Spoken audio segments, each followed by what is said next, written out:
You are listening to a True North Eager Beaver media podcast.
The True North Eager Beaver podcasts are proudly brought to you by our founding sponsors, the Miss V Mysteries from Corvid Moon Publishing, your source for science fiction, fantasy, and cozy mysteries featuring a broad diversity of characters. CanadianTarot.com, your uniquely Canadian online eclectic tarot community and forum, and the Peppermaster, hot pepper sauces made from fresh farm ingredients to thrill your taste buds and expand your mind.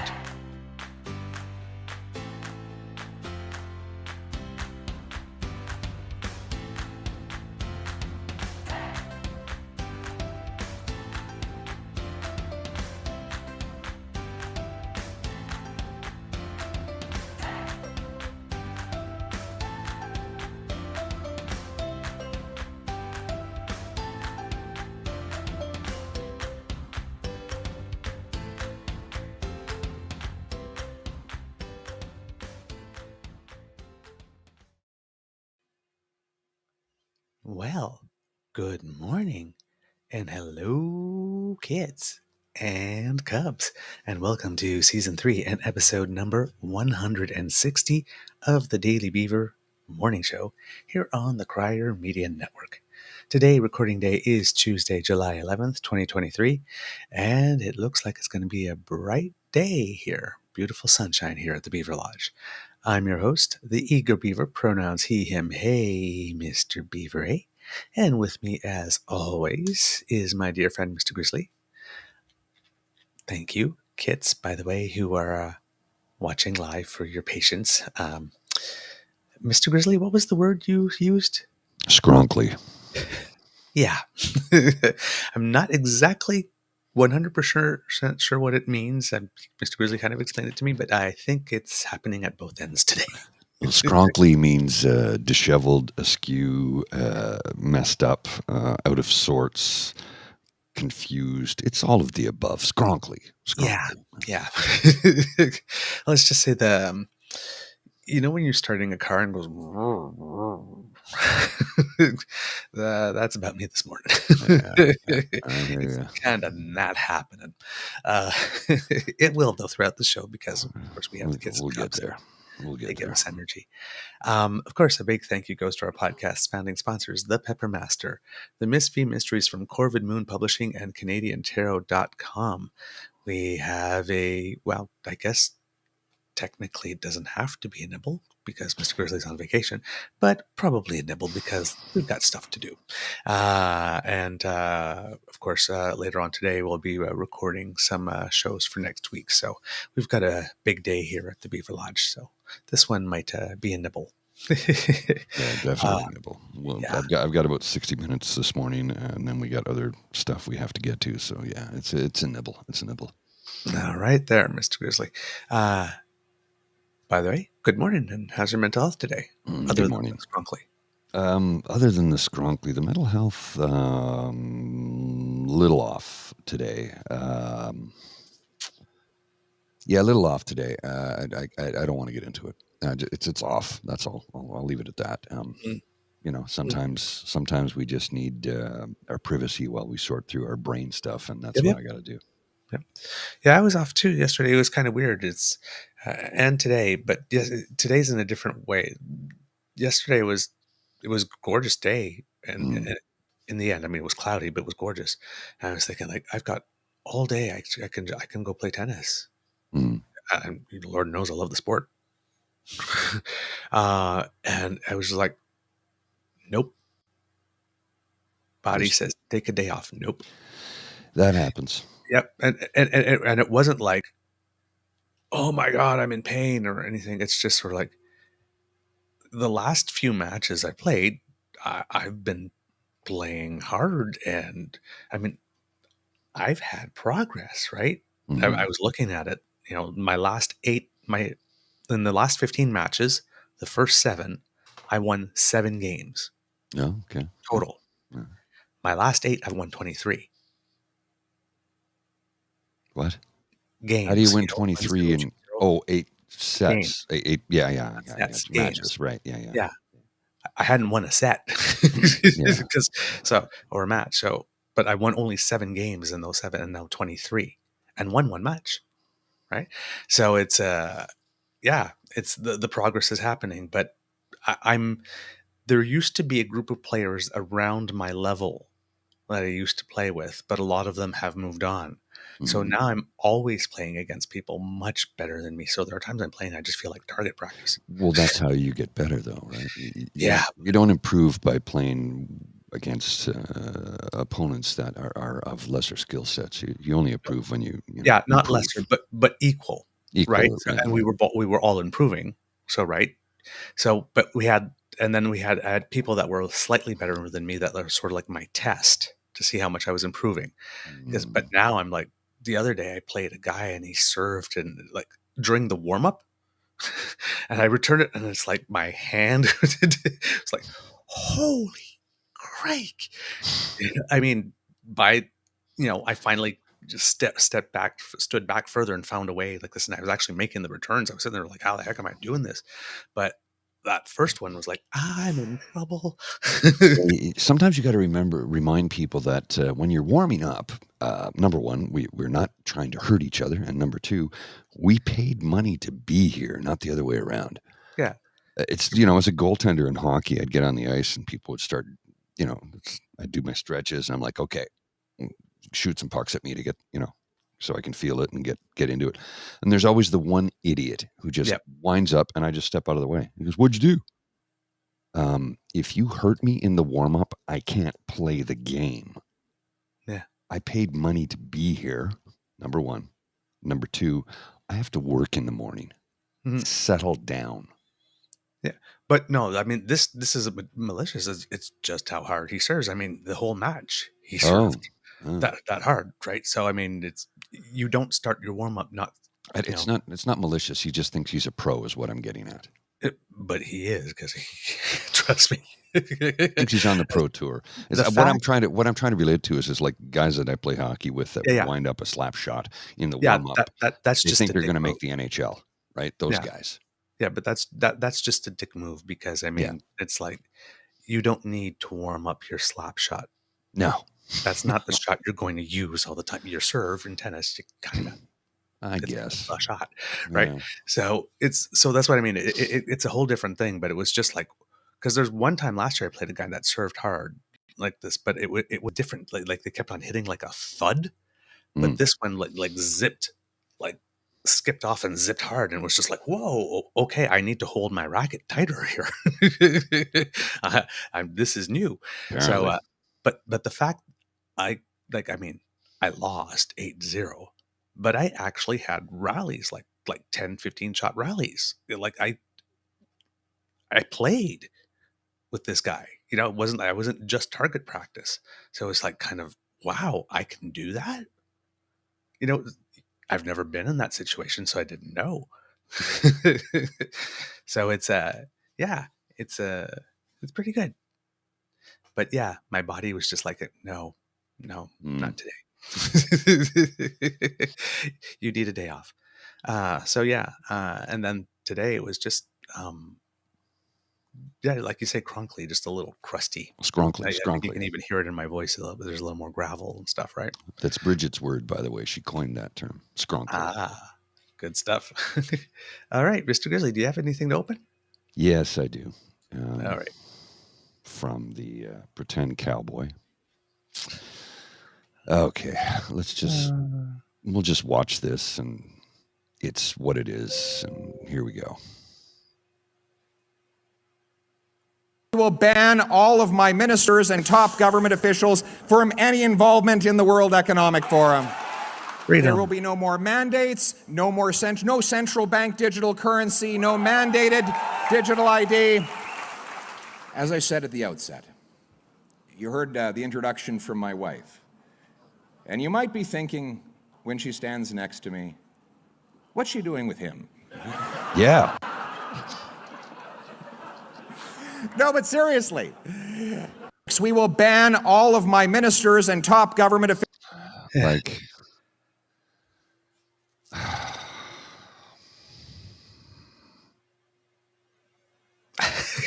I know.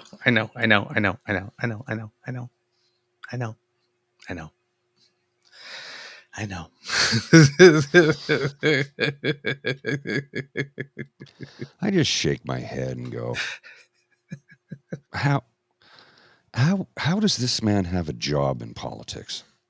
Like, no, seriously, like, really, somebody voted for that.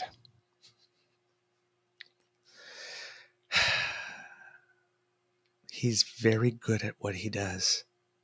Remember, he built his reputation by being a very, very, very good constituency MP. Yeah, but he's since abandoned his constituency. Yes, but the goodwill, right? He made sure to take care of that first. Those first X number of years when we're wondering what the hell he was doing, that's what he was doing, making sure he would never get unelected by shoring up that home base. He's very strategic. I see a question here from Linda. Did his voice change when he took off his glasses? No. And Anita just had his testicles in her purse. Oh, I know. Oh. It seems... Tell me I'm wrong. I'm going to just let that one slide right by.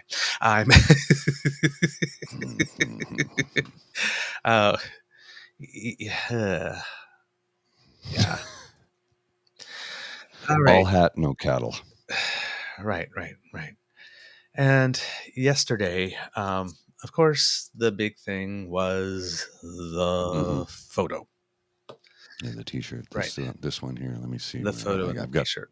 I've got both of them. I've got this one, of course, with Danielle. I didn't read the shirt.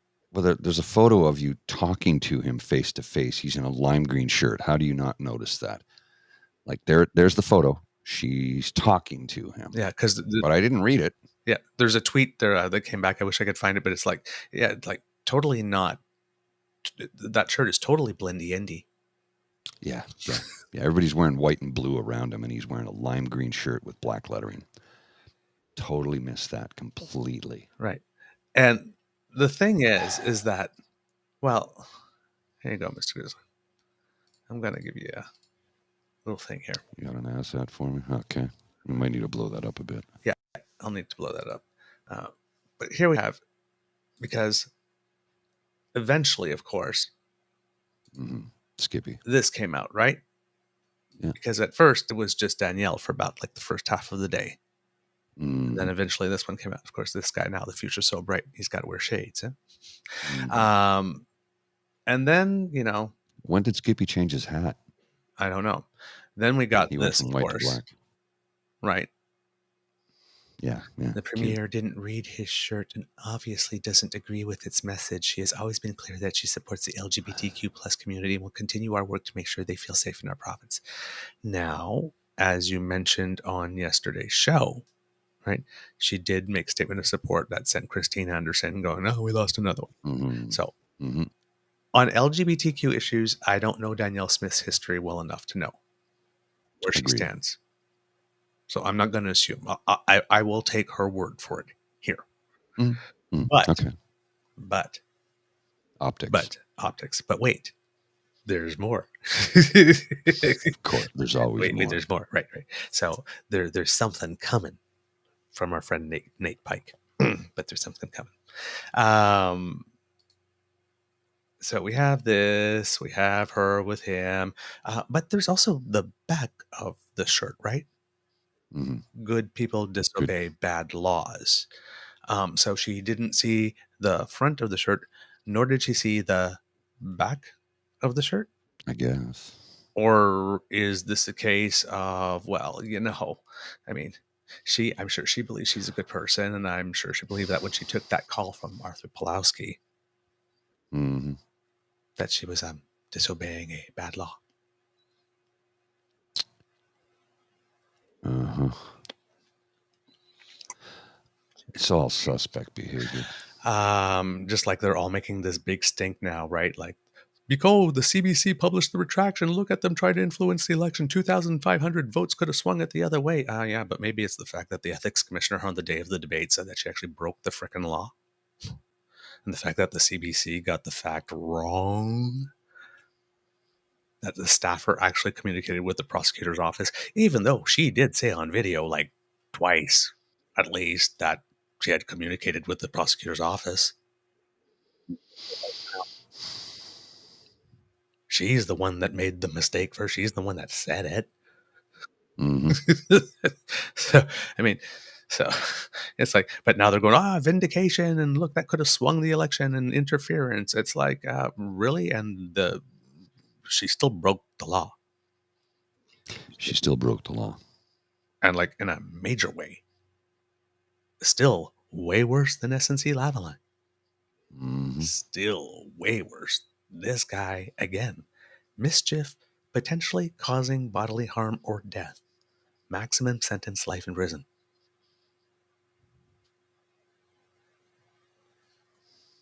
Pretty bad. Okay. She had time for his call. That's I mean, she had time for his call. Yeah. Nothing the CBC did or didn't do changes that. Completely irrelevant. Now they're going to use it as a shield for absolutely everything.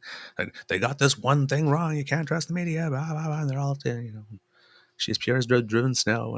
But okay. Mm-hmm. So you got all this on. So I wrote to my best friend, Sarah Fisher, Director of Communications of the Corruption Party of Canada, who, for some reason, I guess communicates back with me telepathically because she never actually writes back, but we have a thing. So because I've been asking her, Pierre Poliver said in June, around June, maybe 19th or 20th or something like that, that he did support the gay and lesbians' ability to live free, and that he would be getting back to us at some point during Pride Month with how he was going to celebrate that. But right now he's busy. His schedule is busy. But when it clears up a bit, is this how he's doing it? Is this what he did to celebrate Pride? This photo? Or was Apparently. it the pamphlets in Portage? Mm-hmm.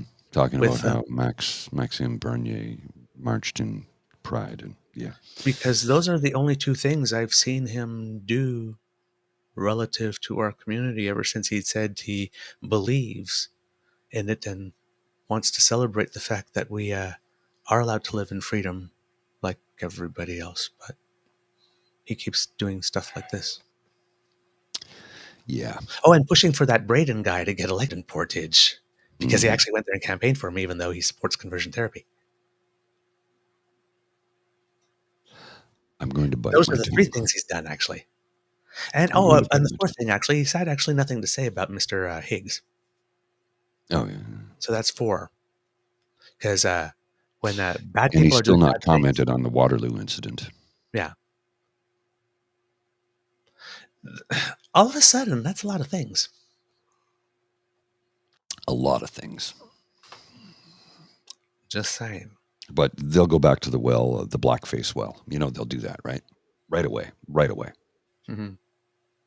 Mm-hmm. Mm-hmm. So yesterday I posted this graphic on my Twitter feed, and it's at the top of my page. It's pinned there. The Paradox of Tolerance by philosopher Karl Popper. I'll read it for those of you who are listening at home. Should a tolerant society tolerate intolerance? They're saying no to Nazis. You want more tolerance? Respect my ideas. The answer is no.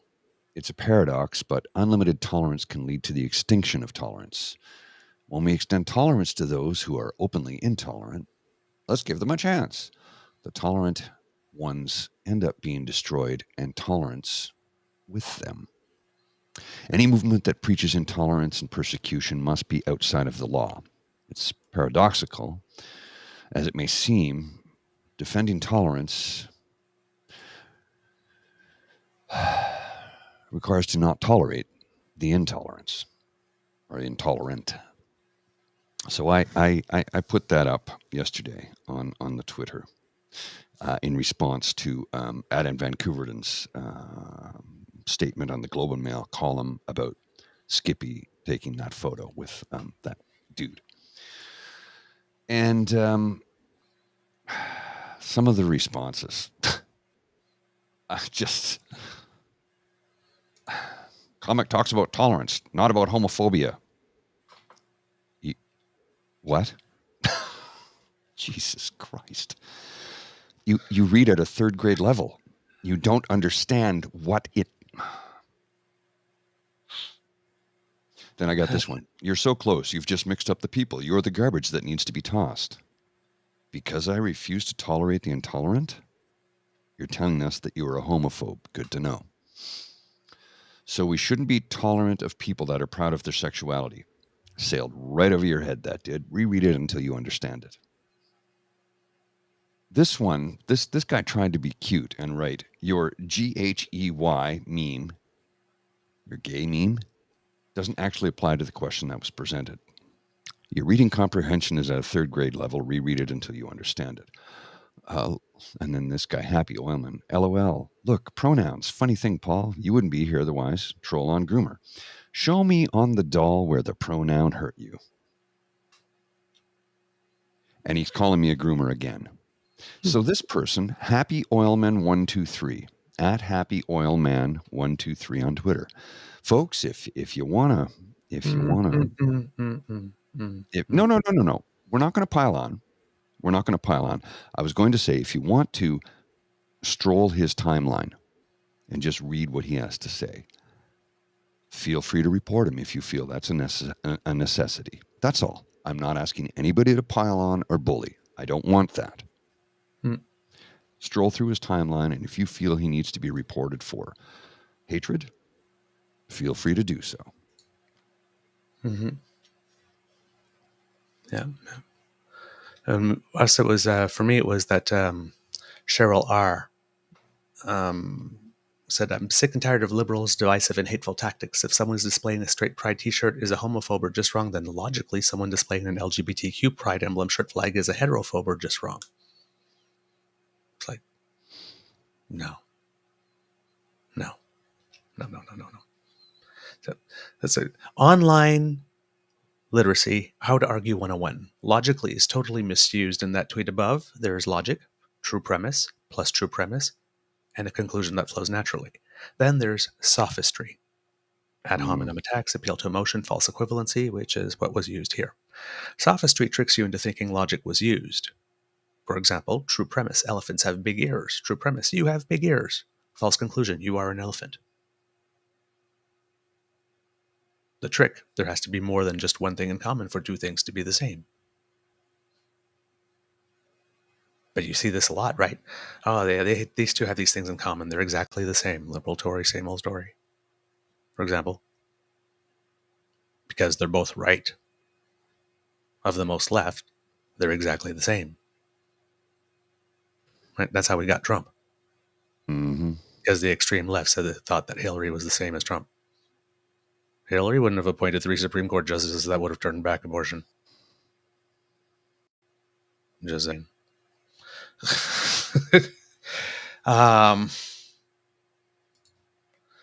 The trick being used is comparing groups of people as if they've historically enjoyed all the same advantages and benefits of society over the centuries, as if they've always been exactly or near equal in the social pecking order. It starts with the faulty premise that both the heterosexual and identifies with the sex assigned to them at birth majority, because apparently cisgender is a slur. Never had a history of oppressing homosexual and transgender minorities, even though it's still happening today. It's not even remotely logic. Nope. Sorry, sister. Just not. Uh, Douglas just did a dad face. That was awesome. Really? I'm going to have to look back at that. I had no idea I did it. I didn't even know I had a dad face. So, yeah, I mean, it's silliness, right? It's just silliness. But if we get back to, because I said, wait, there's more. Mm-hmm. Well, this is the thing here. Yeah. This was the blendy anything. I kind of found it. So it's more like this. I didn't see what was written on the t-shirt. Mm. So for people who are listening, it's kind of it's a sort of cartoon drawing where there's a whole bunch of people watching, I guess, well, they're wearing running shoes. So, but some kind of a sport that was sort of like hockey played game. like in It's the hockey glass rink. and those are boards. Yeah, they're in a rink. So Yeah. they're in the stands against the glass. Yeah, up against the glass. Wearing bright neon. Occupying all the glass. You really can't see anything else. I didn't see the t-shirt. I didn't read it. It's not that they didn't see the t-shirt, right? It's that they didn't read it. They didn't read it. Yes. Do we need to send her back to school for reading comprehension? And now, there's more. From my friend Nate.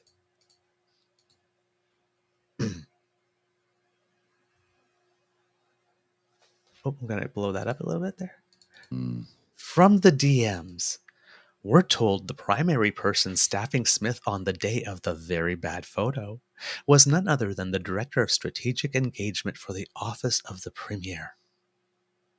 So, top folks running the province here. Okay, let's unpack this. The Director of Strategic Engagement. Oops. Okay, so Daniel didn't read the t-shirt. None of the people around her read the t-shirt. The guy who took the photo, who's looking right at it, didn't read the t-shirt. Didn't read the t-shirt. And then for Pierre didn't read the t-shirt. And Anna didn't read the t-shirt. And all the people around Pierre didn't read the t-shirt. And his photographer, who also was looking right at it, apparently did not read the t-shirt. Yes, Pierre, when I sent the message to Sarah saying, Sarah, will Pierre be putting out a similar statement? Pierre put out exactly the similar statement.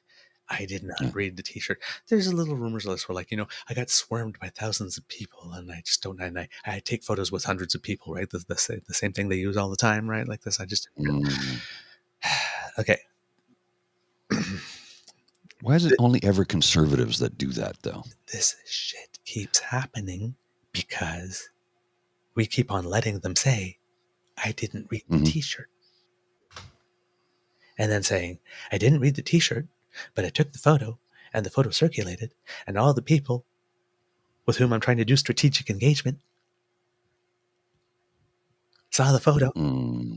Yeah. And now I'm going to say, well, I don't support the message of that t-shirt. And then all the people with whom I did strategic engagement are going to go, well, she had to say that. But we know because we got the photo.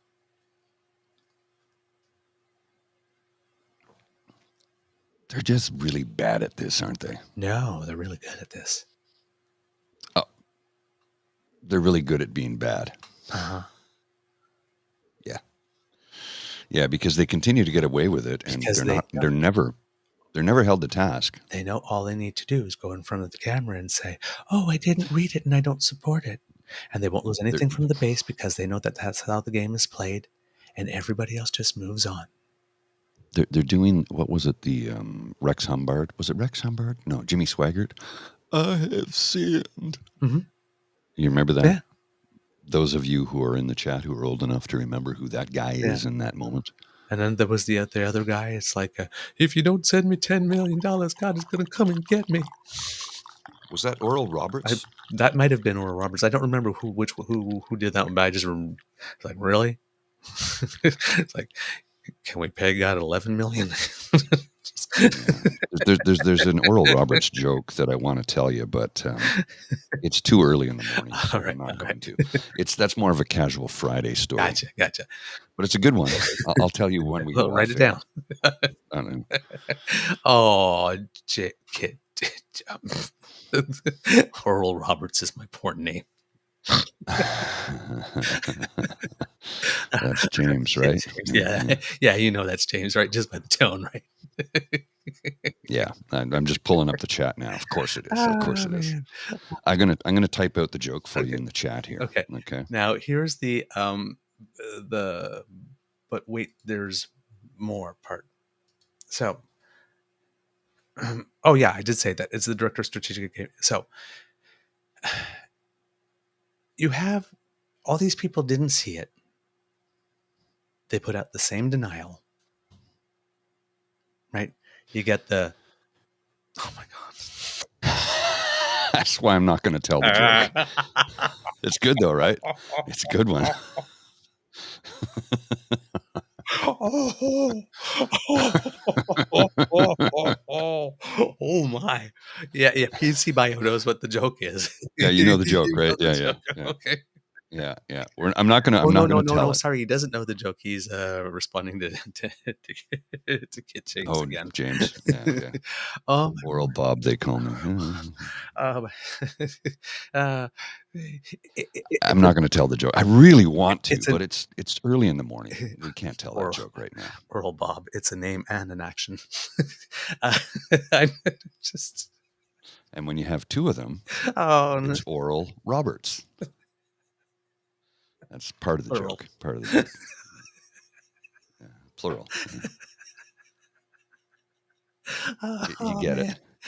I can't tell the joke, James. It's really spicy for this time of the day, yes. And my mom would not appreciate it because she watches this show.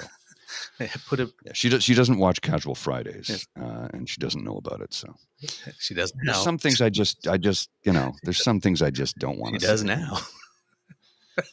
Well, she got to find it, and she won't. Mr. Grizzly's mom, you really don't want it.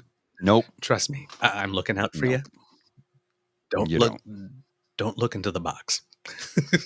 No, don't look in the box. What's in the box? Don't look in the box. I'm begging you not to open that box. Now we all want to know. We're showing a little leg, so come watch Casual Friday. See, yeah. James, we're helping you.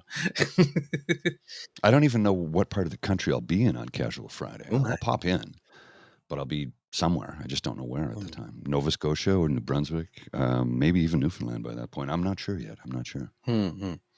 So yeah, it's the director of freaking strategic communication. So this was on purpose and thought was put into it. Mm-hmm. I'd say the release statement was BS, but we knew. Right? You can't be this incompetent by accident. Not that many eyeballs can miss that message. Nobody missed it. They know what they did. They just don't care. They just don't care.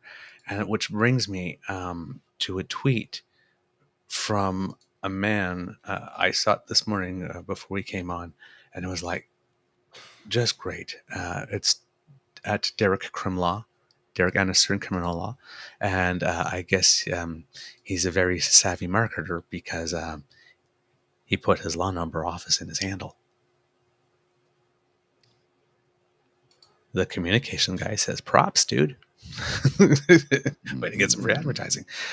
Why should I assume that from the photo itself to the entire increasingly fraught response, the, quote, director of strategic engagement for the office of the premier doesn't see the entire affair as an unmitigated PR success? How the aspect of the public's response run contrary to what many ascribe to be the actual values held by the director of strategic engagement for the office of the premier? That's when I say that they're good at this. Yeah. This guy knows what time it is. Oh, yeah. This guy knows what time it is. I'd say you got a pretty good lawyer there if you need one. Well, in reference to that, there was a really good Adam Van Kooveren's. I don't know if did anybody see this? I'm going to put it up on the screen here. I don't know if anybody saw the tweet from Adam Van Kooveren. Okay. I'm going to put it up on the screen and I'm going to scroll down a bit. So bear with me while I do this, so everybody can see it. It's this is Adam Van Kooveren, and he's a member of Parliament for Milton. Former Olympian. He's a Poilievre. Pardon? Former Olympian and medalist. Yes, that's correct. Poilievre didn't march in a pride parade and didn't bother to show up to the Parliament Hill Pride flag raising, but he's just thrilled to get a photo with a homophobic fan. Don't buy the "I didn't see his shirt" BS. Yeah, you did, Pierre. Grow up. And then the comment: the man has a point. Without straight people, there wouldn't be gays.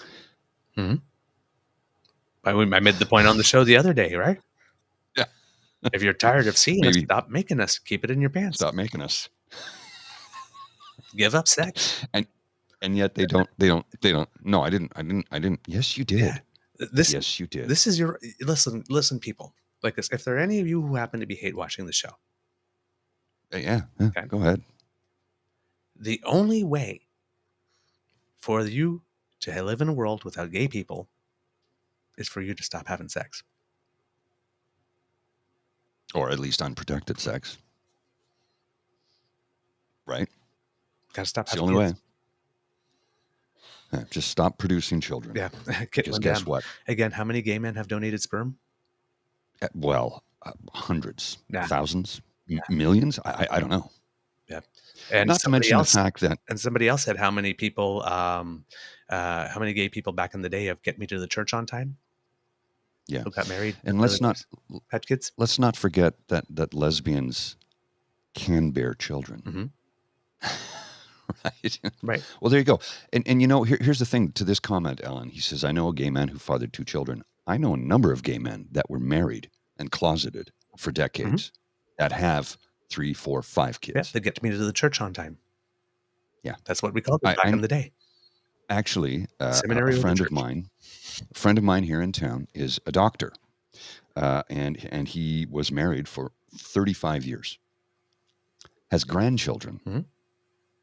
Then one day came out to his wife. He says, I've been, hiding myself. And she said, I knew for a long time, but, we kind of had a good thing going. So I didn't want to rock the boat. And she was happy for him when he came out because she realized he'd been suffering. She tried to, and they're still very good friends. They don't live together anymore. They're divorced. But all his kids have still have a good relationship with him. And he's a really good guy. But he gets a couple of drinks in him and he starts hitting on me. And I'm like, okay, that's enough, Bob. That's enough.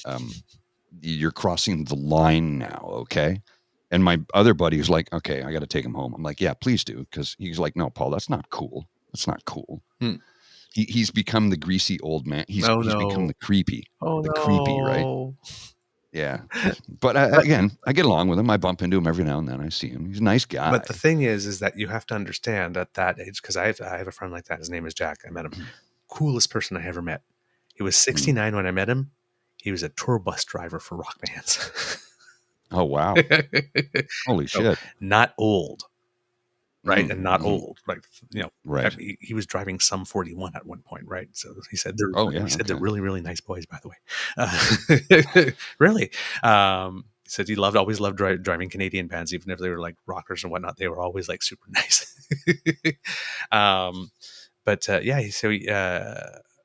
Super cool guy. But it was the same thing. He always knew, but back in the day, because he never cheated on his wife. At around like 67, but can't.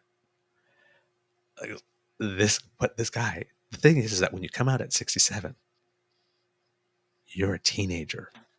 Well, and this is right. You're a gay. You're 67 in life, but you're like 1 year old in gay years, right? Yeah, like openly gay years. It's all new. It's all new. Like this, and this, I tell you, this guy never, at 69, never went home alone. That's good for him. I do not know how he did it. Well, But yeah, man, probably maybe dropping the tour bus driver for rock bands on people. You know, that's a pretty good line. that's a pretty good line. But holy crap. Like this, he had like that twinkle in his eye. Do you want to meet the band? I can introduce you to them. It's like, You want to go backstage? so I mean, it'll probably take your friend a couple of years to kind of like, for the novelty of it to wear Calm down. off. Yeah. Oh yeah. And I get it. And I'm not angry with him, but it's like, okay. But yeah, it's not a good feeling. I don't like. I've never liked that when, no matter what age, when someone gets a little sloppy and they start. No matter what age, no matter what the sexuality, no matter what, Yeah. it's just like, okay, just enough. Yeah, that's enough. Yeah, it gives me, sloppy gives me an icky feeling.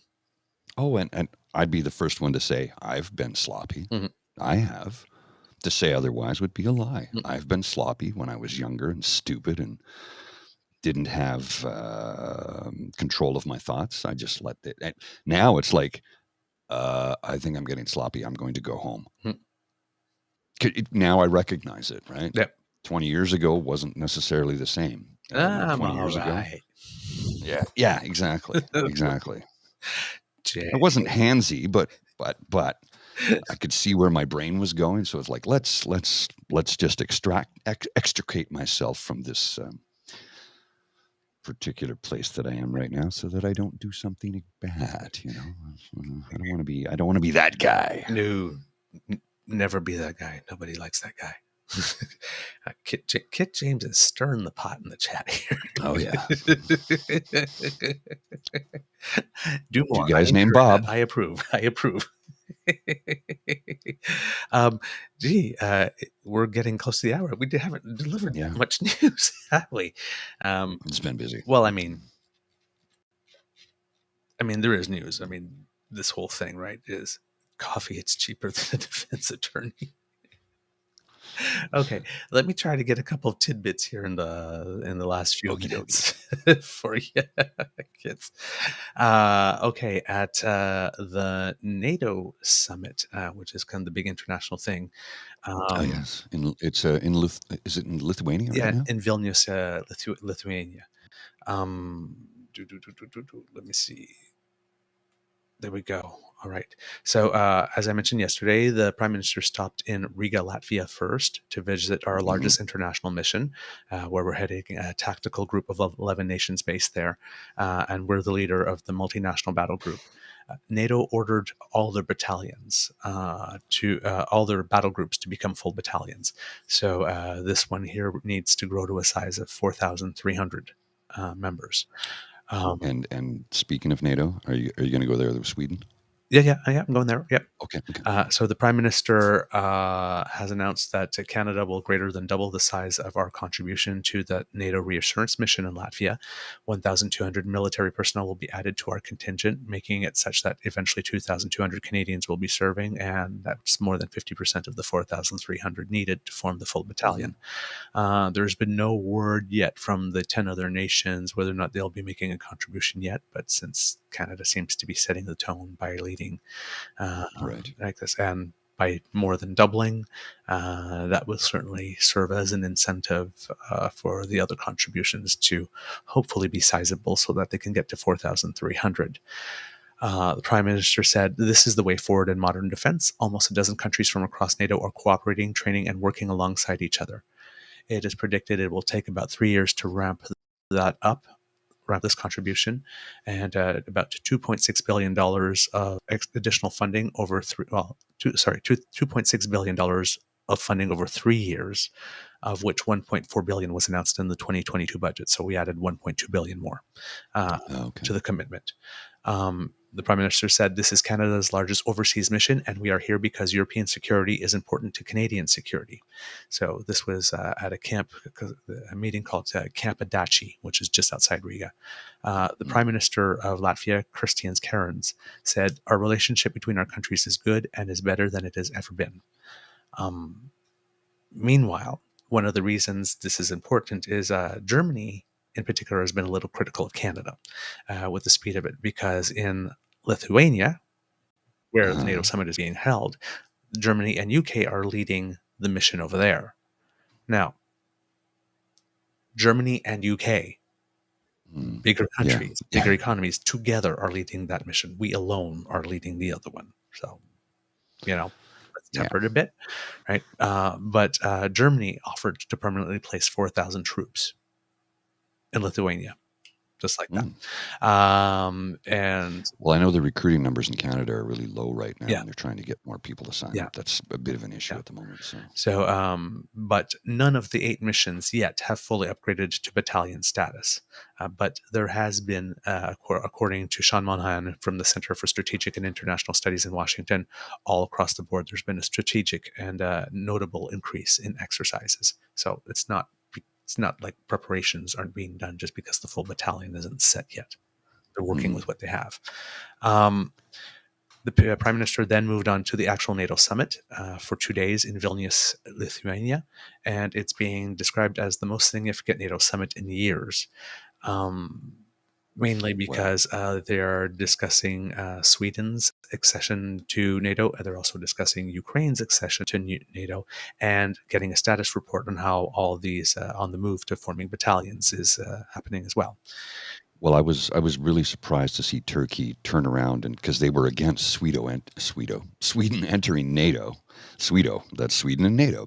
They were against it, and then all of a sudden Erdogan just turned around and said, "Yeah, we're going to support them." And I was like, "What? Yeah. Well, holy crap!" Prior to the meeting, Jens Stoltenberg said that he was going to be having a one-on-one with President Erdogan, and Jens Stoltenberg had made it very clear. We put the quote saying that it's time. Mm-hmm. Yeah. Oh, right, without question. Right? Sweden remained neutral for decades. Centuries. They're ending 2 centuries of neutrality. Oh, really? 2 centuries? Wow. Yeah. Holy crap! I didn't know that. Yeah, I just heard that this morning before coming on the show. Wow. So yeah, Jens Stoltenberg's mandate was extended, and basically the first things out of his mouth was, "It's time. We're having a meeting." Now, apparently, there is some word on the tweet that Erdogan was sort of going, well, we'll be okay with Sweden accessing NATO if you speed up our accession to the EU. And I think some people said, no, that's not how we play this game. Yeah, apparently that the word on the tweet is that was a shutdown. But yes, Stoltenberg announced that Erdogan had agreed to Sweden's membership and that he is going to be sending the request to the parliament of Turkey for ratification. So I have the notes in 2 places, so I'm putting them together here. Sorry. So that's okay. Yeah. Just keep rolling. Just keep rolling. So Stoltenberg's words were specifically, President Erdogan has agreed to advance the accession protocol to the Grand National Assembly as soon as possible. Now, as soon as possible is not particularly defined, but I think they want to, given that Finland is already in, yes, yeah, they want this now. Is Norway in? I know they were looking. Norway isn't yet. No, I know they are in the process. No, they've applied. No, there's been no word about Norway yet. Oh, okay. There's been no, not yet. Also announced was a decision of the U.S. to unfreeze the sale of F-16 fighter jets to Turkey, which may or may not have had something to do with it, but the U.S. insists both issues are completely unrelated, and that's probably true in this case. The timing may not be unrelated, but the issues are unrelated. With regard to accession of Ukraine, it seems that the consensus, and there's been no movement on it, and that mainly because of the U.S. It's the U.S. position, and what the U.S. wants, the U.S. gets, is that we're not going to be discussing it really until the war is settled. So, but the Prime Minister is on the record as saying Canadians are absolutely firm in our support of Ukraine, including on welcoming in Ukraine to NATO when the conditions allow. Mr. Grizzly, do you want to end on that, or? Yeah, let's end on that. I'm seeing. Hang on a second here. There is one more thing I would like to put because it's pretty important to the political thing. if we have time. Okay. Um, Yeah, sure. There's a First Ministers meeting happening in Winnipeg. So that's why I'm saying it's kind of a big deal. They're meeting over 3 days, and yesterday was the first day in which the First Ministers have meetings with Canada's Indigenous leaders. The protests from the landfills showed up at the meeting venue. There were protesters. There's been protests at the Prairie Green landfill, but there's also protests at the Brady landfill, and there have been protests there going on for 200 days. There's a lady named Sue Caribou, whose niece Tanya Nipanek went missing about a decade ago, and police had searched briefly that landfill at one point.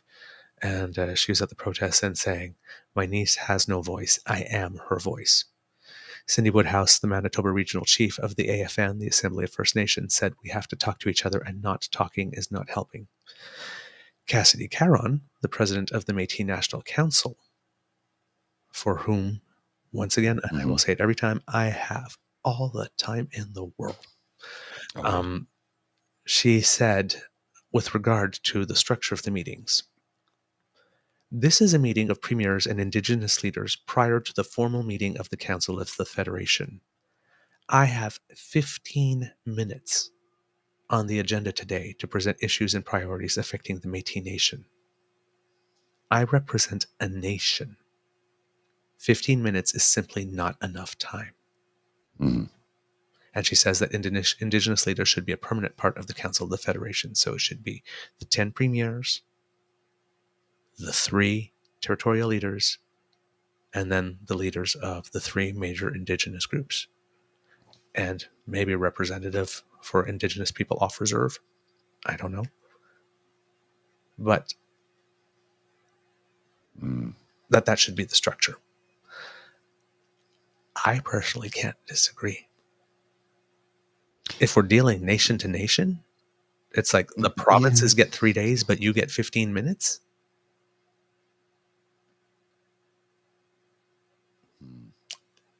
The logic's kind of unassailable.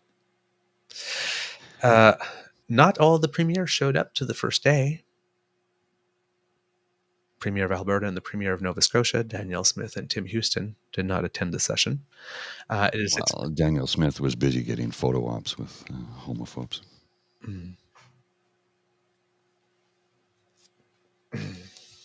No, I don't know if that photograph was taken yesterday. I know. I'm being sarcastic. Yes. I feel you. I feel the general vibe, even though we may not be factually correct. Let's put it that way. Yeah, I know. Yeah. The major issues to be discussed. She had a cross burning to attend yesterday, I think, or something. No. I'm not ready to say that about her on these issues yet. That was humor, friends. Sarcasm. Ooh, but yeah, on race, however, with that thing she did with that when you side with Pawlowski, yeah. So the other major issues that will be on the agenda for the First Minister's meeting will be healthcare, public safety, clean energy, affordability, and housing. This is the meeting of just the ministers, not the one with the ministers and anybody from federal cabinet, so that they can kind of coordinate what their asks are going to be. And do whatever interprovincial deals that they can make as well, or agreements. So I'm sure it's going to be very interesting between Danielle Smith and Premier Eby of British Columbia, because she's really calling for those that strike in the ports to be settled. And well, this is an NDP government out, and they don't really believe in that. And of course, she's also wants a BC's, well, doesn't think she needs BC's agreement to run over the land to get the oil out. So sure, it's going to be fun. All right, we got to go. I have one final graphic to share with you. Please. From our good friend Charles Adler, yes, member of the Crier Media Network. This is a tweet from just recently, like about an hour ago. I'm going to put this on the screen and then I'll read it out for those who are listening. It's Charles Adler's Twitter. I'll blow it up a little bit more so you can see it a little bit better. Poliver, or Poliev, with Homophobe, tells you why he will never distance himself from his mentor, Stephen Harper, who endorses Hungarian PM Viktor Orban, who doesn't need to wear a T-shirt or a brown shirt. He rewrote the Hungarian constitution banning equal marriage. This is who they are. And let's remind you that Stephen Harper did run in an election on a pledge to reopen the same-sex marriage thing, and then realized he couldn't do it, so he actually put a motion to say, not to reopen, but put a motion to come out, to take an action to reopen, to start the process of discussing whether or not they would reopen, I guess, and that failed. And then, because he couldn't do it, he threw Redmate to the base by announcing that he was going to try and cancel all the marriages of people that were not Canadian residents that had come to Canada to get married in the early days. And that got a lot of backlash too. So they keep probing. This is who they are. They've already shown us who they are because they've already tried. I always found it interesting that he, would even float that idea when one of his minister, who was also his wife's escort when he was out of town, John Baird. Now, John's never publicly come out. No, but it tells you what kind of man he is, right? He'll sell his own down the river. Yeah. Everybody knows John is gay. It's no secret. And there's also, and I'm not going to say it, but there's also some floating stories on the internet about John's proclivities. Yes. And I'm trying to get us an interview with an individual who can tell you some stuff about John. Mm-hmm. And that's all I'm going to say right now. Okay. And he also has Melissa Landsman and Eric Duncan. And they're in his inner circle. Yeah. Yes. I guess, and that's what I'm saying. I was like, now John Baird didn't vote against same-sex marriage. No, he didn't. His votes were loyal to the community. Mm-hmm. But he supported the party in every way. And his one vote, if his party wanted to take it away, his one vote wouldn't stop that. No. So I was like, you don't pass the mirror test when you say, well, I personally didn't vote for it, but I knew it wouldn't make a difference anyway, so my party let me. Right? James' comment. I don't know if I should put that on the screen or not. Yeah. I think I'll just leave that there for now, James. I'm not going to put it on the screen, but people who are reading the comments can see it. Yes. I'm not going to argue with you. Solid rule of thumb. It's a solid rule of thumb. Yeah. And so, and then we have, and then we had Landsman, of course, who in service of the convoy took those pictures and misrepresented them. And then when people said that she was aided and abetting neo-Nazis, how dare you? I'm Jewish. Totally forgetting that she was a lesbian. Yeah. Because the Nazis invited us over to check out the oven for brunch.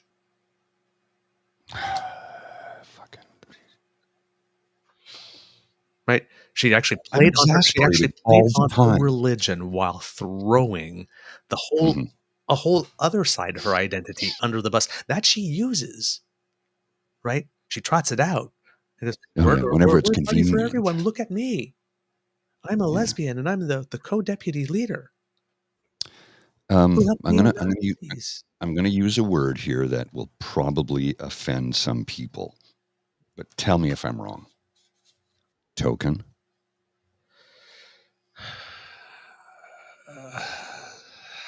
Possibly. Tell me if I'm wrong. No, but possibly. There's lots of tokenism, but the thing with these people, like we keep on saying, is before they are Jewish, before they are gay, before they are Canadian, they are conservative.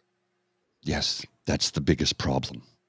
That's their entire identity. I'm a conservative.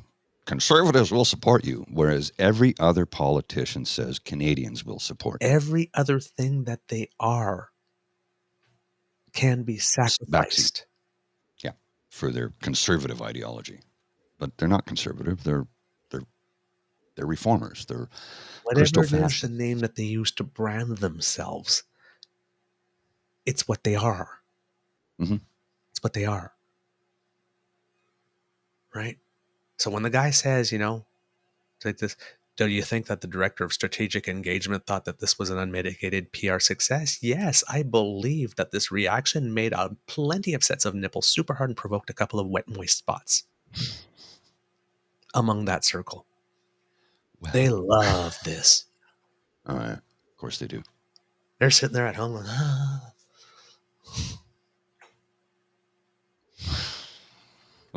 liberal tears. This is their spank bank material. They get off on this. This is what gives them their jollies. Oh, yeah. You're right.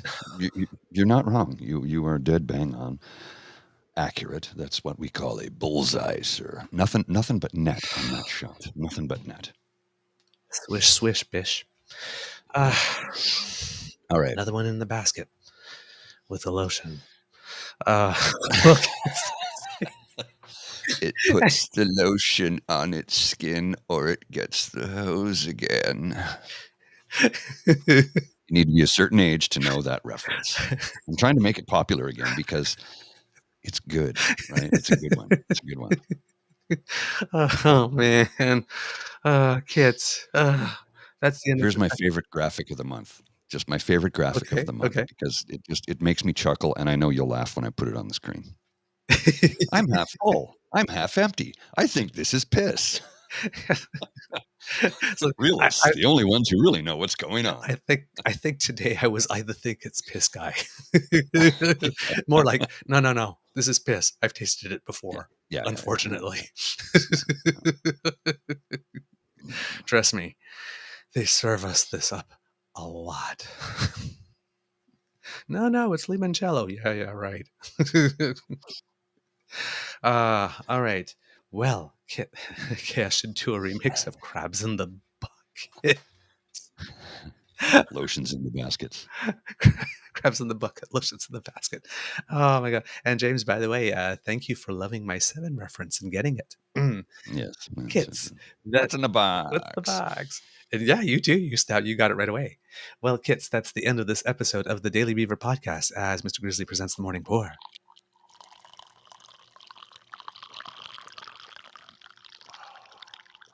Doesn't that sound just stir your loins?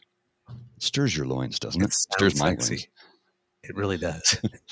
Bridget's sitting on the couch laughing at me. The loins have been stirred. The loins have been stirred while I poured the coffee into the mug, yes. I declare the game's open.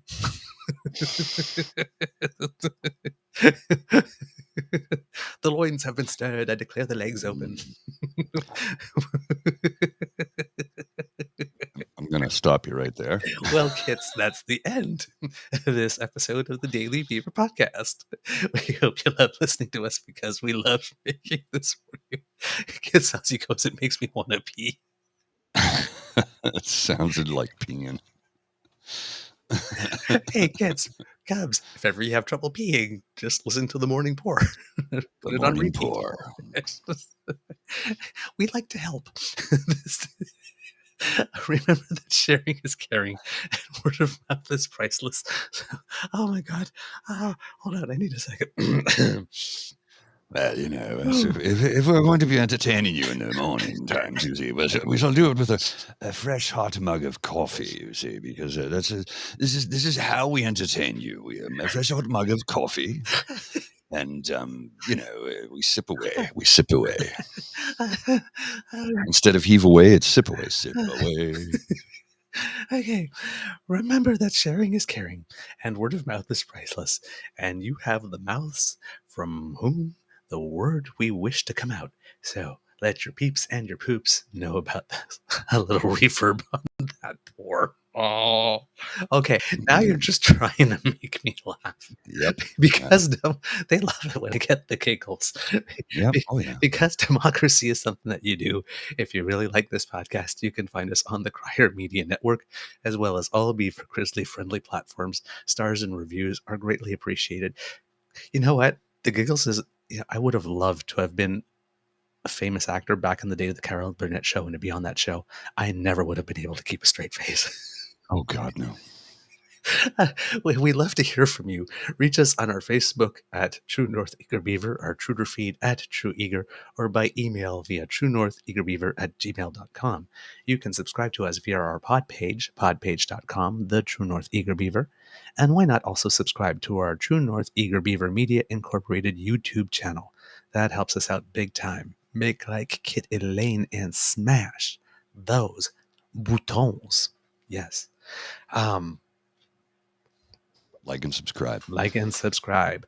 We can't do this without your kind and generous support. So if you feel we've done a particularly good show, if you're watching, you can scan the QR code that will magically appear. There you go. And if you are listening, then you can go to our coffee site. That's ko-fi.com/eagerbeaver, all in one word, lowercase letters. And that's where you can make your donation. If you're watching right now, the squiggly on the bottom is where you get to our pod page in order to subscribe. And that way, when we have something fresh off the bandwidth, it comes not straight, but gaily to you. Gaily forward. There we go. I didn't see that Yes. one coming. You got it. Yeah. Walk straight. I'd rather progress gaily forward. From the Beaver Lodge, this is your Eager Beaver saying, until next time, dear kids, it can be a tough world out there, so be kind to and gentle with yourself. Mr. Grizzly, do you have some words of wisdom for us before we go? I do, but they're not my words. Okay. I'm going to be quoting somebody, and I think this is apt and accurate and something we need to remember. This is Bianca Swirlski, Queen Spam Pam of Neverland, B Swirl C. Love her already. On Twitter. And she says this: I might sound like Grandma Gertie, but I remember when politicians had the guts to say, in quotes, "No, I find your shirt offensive. I won't take a picture with you." Personal accountability and ethics gets thrown out the window when you become premier, I guess, unless she herself believes. You know what? That reminded me of something for the Easter egg. So, Mr. Grizzly, please roll those credits. You got it. You are listening to a True North Eager Beaver Media Podcast. The True North Eager Beaver podcasts are proudly brought to you by our founding sponsors, the Miss V Mysteries from Corvid Moon Publishing, your source for science fiction, fantasy, and cozy mysteries featuring a broad diversity of characters. CanadianTarot.com, your uniquely Canadian online eclectic tarot community and forum, and the Peppermaster, hot pepper sauces made from fresh farm ingredients to thrill your taste buds and expand your mind.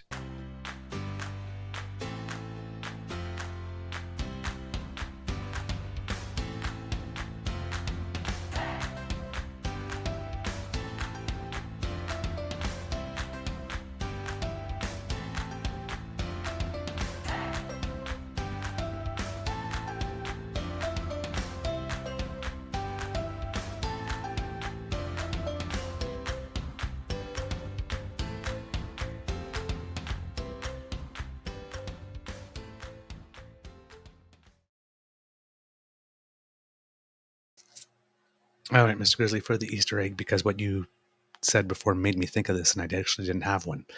So here we go. Jonathan Clulett posted a picture of the guy front and back with the green shirt, asking, imagine being a young queer person in Alberta and seeing your premier, Alberta Danielle Smith, supporting a shirt like this. And then Eva Chipyuk. Chipyuk, yeah. That lady who thought it was a flex at the Public Order Emergency Commission to ask the Prime Minister why it is he's afraid of his people, because, she had to replace Benji, who imploded at the last minute. Is he a resident of Alberta? Is she the Premier of Alberta? Great leadership involves valuing all people, regardless of their background, ethnicity, gender, sexual orientation, or any other individual difference. It entails listening to them, understanding where they are coming from, and respecting their opinion, even if you don't agree with it. Okay, so number one, let's not forget the fact that the tweet to which she is responding says, imagine being a young queer person in Alberta and seeing your premiere. And she just flies right by that. Because Right over. young queer people in Alberta, not residents of Alberta too, Eva Chipmunk. Yeah. Well, I responded with this. Exactly. So that's what I responded with, the paradox of tolerance. Yes. So apparently, great leadership includes valuing all people, including bigots, regardless of their background, ethnicity, gender, sexual orientation, or any other individual difference. Like, for example, I don't agree with your right to exist. That's an individual difference. Yeah. But you should value people who believe that like this. So, no, great leadership. You want to know what great leadership is? And this is what I answered. No, you are wrong. Great leadership involves telling people who do not value all people, like the guy wearing this shirt, that they are wrong and you don't want them on your team. Leadership involves drawing lines and taking stands. Making room for bigots is not leadership. Exactly. It's not different views. No, it's not. Different views are not enough. It's not the only criteria. The fact that your views are different does not necessarily guarantee you access. Doesn't get you into the club. Your views are allowed to be different so long as they start from the space that everybody here has a right to be here, and everybody here has the right to be treated in the exact same way you expect to be. Mm-hmm. If your views on those two things are the different views about which you're speaking, no, we will not accommodate you. No. We do not consent. Plain and simple. Boom. Have a good day, kids. I'm going to end it with, I'm going to lift this up and give you a little chuckle at the end, because that was heavy and necessary and had to be said. And yes, PNC Bio, the charter spells this out. I'm going to leave you with one simple thing from our good friend David Moskrop. This will make you smile. Orcas, yes. You know what to do. Oh, man. See ya. See ya. See ya.